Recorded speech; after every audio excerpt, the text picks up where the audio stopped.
Hello everyone, study point पर आप सभी का स्वागत है।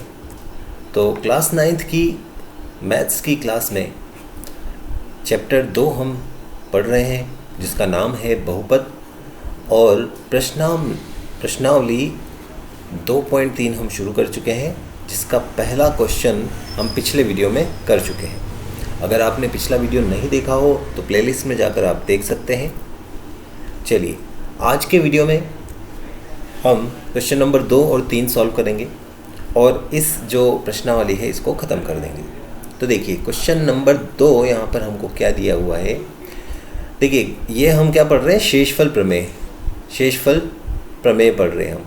यानी कि हमको एक बहुपद दिया जाता है, उस बहुपद को किसी दूसरे छोटे बहुपद से भाग देकर शेषफल ज्ञात करना होता है। बट एक्चुअल में हम भाग नहीं लगाते, हम यहाँ पर शून्यक निकाल कर शेषफल ज्ञात करते हैं। ये हमने पिछले वीडियो में किया था। तो देखिए, यहाँ पर दो बहुपद हैं। पहला बहुपद है x की घात 3 minus ax square plus 6x minus a। ये हमारा एक बहुपद है, तो इसको हम मान लेते हैं px। माना px बराबर x की घात 3 माइनस ax की घात 2 प्लस 6x माइनस a। ये हमने मान लिया px। दूसरा बहुपद क्या है हमारे पास में, x माइनस a, तो इसको हम मान लेते हैं gx बराबर x माइनस a। अब इस gx से यानी कि x माइनस a से भाग देकर शेषफल ज्ञात करना है कि इसमें भाग दें px में, इस px में भाग देने पर, इसमें भाग देने पर शेषफल कितना बचेगा। तो हम क्या करेंगे, इस gx का शून्यक निकालेंगे। तो gx का शून्यक कैसे निकालते हैं, gx बराबर 0 रखने पर, जब हम gx को 0 के बराबर रखते हैं यानी कि x माइनस a को 0 के बराबर रखेंगे, क्योंकि gx कौन है, x माइनस a है। इसको 0 के बराबर रखा हमने, तो x की वैल्यू यहाँ से क्या प्राप्त हो रही है, प्लस का a, क्योंकि ये जो माइनस a है पक्षांतरण होकर जाएगा इधर, तो अपना चिन्ह बदल देगा, यानी कि प्लस का a हो जाएगा। तो हमको शून्य क्या मिल गया, x बराबर a मिल गया। अब ये वैल्यू हमको कहाँ रखनी है, px में। तो यहाँ लिख देते हैं x का मान px में रखने पर, तो हम यहाँ पर मान रखेंगे। कहाँ रखेंगे, इस px में जहाँ जहाँ भी x है वहाँ हम क्या रख देंगे, a रख देंगे, क्योंकि x बराबर किसके आया है, a के यहाँ पर। ठीक है, तो चलिए फिर मान रखते हैं। अब देखिए, यहाँ पर हमारा क्या है, px, तो यहाँ हो जाएगा x की जगह a। फिर क्या था, x क्यूब, क्या है हम देख लेते हैं एक बार। देखिए, x cube minus ax square plus 6x minus a। यहाँ पर माइनस में ax square plus 6x minus a, ये हमारा दे रखा है। देखिए, प्लस का 6x माइनस a, तो ये रहा प्लस का 6x माइनस a। और x की जगह क्या रखना है हमको, a, तो ये रख दिया हमने। यहाँ पर भी a, यहाँ पर भी a और यहाँ भी a। जहाँ जहाँ भी x था वहाँ हमने कोष्ठक बनाया पहले, और कोष्ठक बनाने के बाद हमने उस x की जगह a रख दिया। अब इसको सॉल्व कर लेते हैं। तो देखिए, a की घात 3 कितना हो जाता है, a क्यूब, यहाँ चिन्ह है ही नहीं। यहाँ पर कितना है, देखिए a की घात 2, तो a स्क्वायर ही हो जाएगा, और उसका गुणा होगा बाहर के a से। तो देखिए, a इंटू a की घात 2 यानी कि a into a square, plus यहाँ पर दोनों गुणा हो जाएंगे तो 6a हो जाएगा, और माइनस में a बचेगा। अब इन दोनों का देखिए आपस में गुणा कर देते हैं, तो गुणा कितना हो जाएगा, a की घात 3 माइनस ये a है, इसकी घात हम 1 मान सकते हैं। घात 1 यहाँ पर, 2 यहाँ पर, दोनों घातें क्या हो जाएंगी, जुड़ जाएंगी घातांक नियम से। क्योंकि अगर आधार समान होता है, आधार यहाँ पर भी a है और यहाँ पर भी a है, दोनों जगह आधार, देखिए यहाँ पर भी a आधार है, यहाँ पर भी a आधार है, और घातें यहाँ पर 2 है, यहाँ पर 1 है। आधार समान होने पर घातें आपस में क्या हो जाती हैं, जुड़ जाती हैं, यानी कि 1 प्लस 2 कितनी हो जाएगी, 3, यानी कि a की घात 3 हो गई। प्लस में देखिए यहाँ पर 6a में से 1a माइनस हो जाएगा, कितना बचेगा, 5a बचेगा। अब यहाँ देखें, ये a क्यूब प्लस का है, ये ए क्यूब माइनस का है, आपस में ये दोनों क्या हो जाएंगे माइनस, तो बचेगा क्या 5a। तो हम क्या लिखेंगे, यहाँ बचा 5a, तो हम लिखेंगे इसलिए शेषफल बराबर 5a। तो ये हमारा शेषफल बचेगा, यही हमारा आंसर होगा।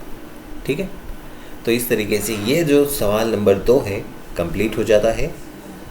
चलते हैं सवाल नंबर 3 की तरफ। सवाल नंबर 3 में क्या बोला गया है, जांच कीजिए कि 7 + 3x, ये हमारे पास में एक बहुपद दे रखा है, 7 + 3x 3x³ + 7x, ये दूसरा बहुपद है। देखिए यहाँ पर कोमा लगा हुआ है, तो एक बहुपद ये हो गया, एक बहुपद ये हो गया। तो ये जो बहुपद है ये इस बहुपद का एक गुणनखंड है या नहीं है, ये चेक करना है। देखिए गुणनखंड है या नहीं है ये चेक करना है। गुणनखंड कब होता है, गुणनखंड जब होता है जब शेषफल क्या प्राप्त हो, शेषफल अगर 0 मिले तो हम कहेंगे गुणनखंड है, और शेषफल 0 नहीं मिलता है तो हम कहेंगे गुणनखंड नहीं है। जैसे कि अभी जो पिछला सवाल हमने किया था, यहाँ शेषफल क्या 0 मिला, हमको नहीं मिला, तो इसलिए हम कह सकते हैं कि यहाँ पर जो हमको px और gx दिए थे, तो ये gx इस px का गुणनखंड नहीं है। इस सवाल के लिए हम कह सकते हैं। इसी प्रकार से जब तीसरा सवाल हम सॉल्व करेंगे तो हम चेक करेंगे कि क्या हमको 0 प्राप्त होता है शेषफल। अगर 0 प्राप्त हुआ तो हम कहेंगे कि गुणनखंड है, अगर 0 प्राप्त नहीं हुआ तो हम कहेंगे गुणनखंड नहीं है। तो चलिए देखिए, इसको हम मान लेते px, माना px बराबर 3x³ + 7x, ये तो हमने मान लिया px, और gx मान लेते हैं हम 7 + 3x को। ठीक है, अब हमको gx का क्या निकालना है, शून्यक। तो gx बराबर 0 रखने पर,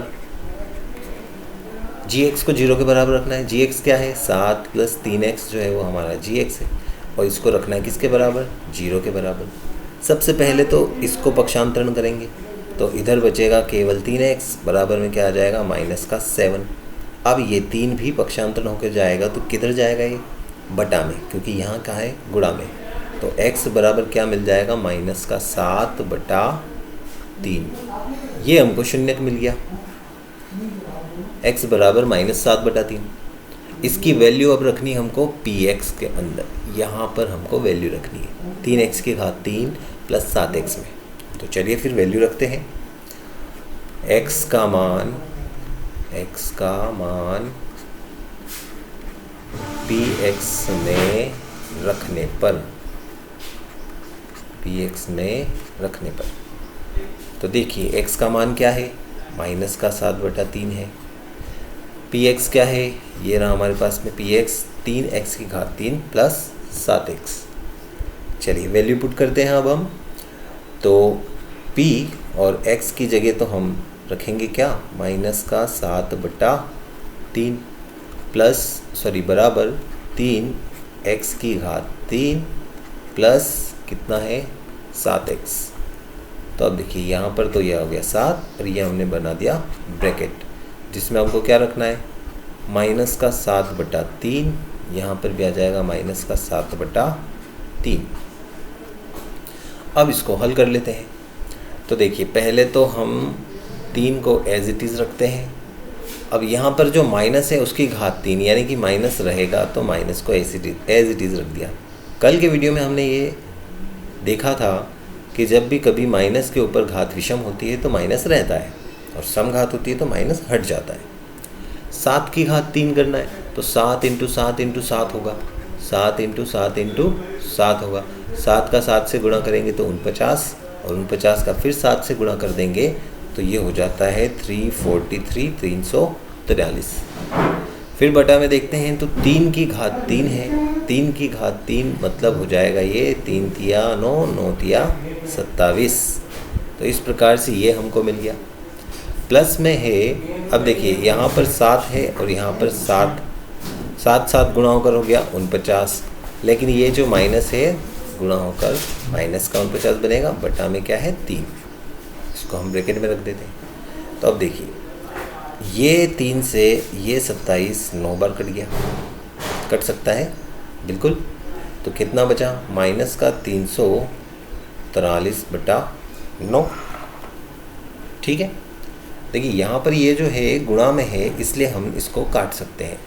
ये जो है गुणा में हो चुका है अब, तो इसको हम काट सकते हैं। तो ये बन गया माइनस का 343/27, और 3 के पहाड़े से ये तो कटा 1 बार, और ये कट जाएगा 9 बार, 3 9 27। अब पीछे देखते हैं, तो ये प्लस और ये माइनस दोनों आपस में क्या हो जाएंगे, गुणा हो जाएंगे। तो क्या आ जाएगा, माइनस आ जाएगा। और बचा क्या है, 49/3, तो ये आ गया 49/3। ठीक है, अब हम यहाँ पर जो है लघुत्तम ले सकते हैं। क्या ले सकते हैं यहाँ पर हम, लघुत्तम। कितना मिलेगा लघुत्तम, तो देख लीजिए यहाँ पर लघुत्तम हमको मिल जाएगा 9। क्यों, क्योंकि 3 और 9 दोनों एक ही पहाड़े में आते हैं। 3 और 9 दोनों एक ही पहाड़े में आते हैं, इसलिए लघुत्तम जो हो जाएगा वो हमको 9 मिल जाएगा। तो 343 तो एज इट इज़ लिखा जाएगा, क्योंकि लघुत्तम के ऊपर वाली संख्या वैसी की वैसी लिखी जाती है। अब 3 का जब भाग लगाएंगे हम 9 में, तो 3 बार जाएगा। ठीक है, माइनस पहले लगा देते हैं हम ये वाला। अब 3 का भाग 9 में लगाया, 3 बार गया, और फिर 3 का हम जब गुणा करते हैं 49 से, तो ये कितना हो जाएगा, 3 9 27, यहाँ आएगी हासिल 2, 3 चौक 12, 13 14, यानी कि 147। अब इसको जोड़ लेते हैं, कितना हो जाएगा, देखिए 7 और 3 जुड़ा कितना हुआ, 7 और 3 10 की 0, फिर आएगी यहाँ पर हासिल 1, ये हो जाएगा 4 और 1 5, 5 और फिर ये 4 जुड़ा कितना हो गया 9, और फिर 1 और ये 3 जुड़ा कितना हो गया 4। दोनों ही जुड़े हैं, क्यों जुड़े हैं, क्योंकि दोनों ही माइनस के थे, तो चिन्ह भी माइनस का ही लगेगा, और बटा में क्या आ जाएगा 9। ठीक है, तो ये जो है हमको माइनस का 490/9 प्राप्त हुआ। इसको थोड़ा सा मैं ऐसा लिख देता हूँ छोटा, क्योंकि एक लाइन और लिखनी है हमको यहाँ पर। यहाँ हमको प्राप्त हुआ माइनस का 490/9, जो कि 0 के बराबर नहीं है। तो हम क्या लिखेंगे, इसलिए gx, क्योंकि हमने नाम दे दिए थे, px का। अब बताइए 0 प्राप्त हुआ क्या, 0 प्राप्त नहीं हुआ है, 0 के बराबर नहीं है। तो क्या कहेंगे, गुणनखंड है या नहीं, यहाँ पर गुणनखंड नहीं होगा। तो हम लिख देंगे gx px का गुणनखंड नहीं है, क्योंकि यहाँ हमको शेषफल 0 प्राप्त नहीं हुआ है। ठीक है, तो इस प्रकार से जो है ये वाला सवाल आपका हल होगा। पहले हमने शून्यक निकाला था, ये देखिए यहाँ पर पहले हमने शून्यक निकाला, और शून्यक निकालने के बाद इसमें px में हमने वैल्यू रखी हमने उसको सॉल्व किया, ये पूरी वैल्यू रखी। घात 3 थी तो घात 3 को पहले हल किया, फिर गुणा किया, फिर यहाँ पर लघुत्तम लेकर हमको प्राप्त किया हुआ माइनस का 490/9, जो कि 0 के बराबर नहीं हो रहा है, क्योंकि ये 0 नहीं होगा, और 0 नहीं है इसका मतलब कि गुणनखंड भी नहीं है। शेषफल 0 प्राप्त होगा तभी हम कहेंगे कि गुणनखंड होगा। तो आज जो है ये आपकी प्रश्नावली 2.3 कंप्लीट होती है। अगर आपको वीडियो पसंद आया है तो लाइक ज़रूर करें आप, और शेयर कर सकते हैं अपने फ्रेंड्स के साथ में, ताकि ज़्यादा से ज़्यादा बच्चों को इसका लाभ मिले। तो आज के लिए इतना ही, थैंक यू।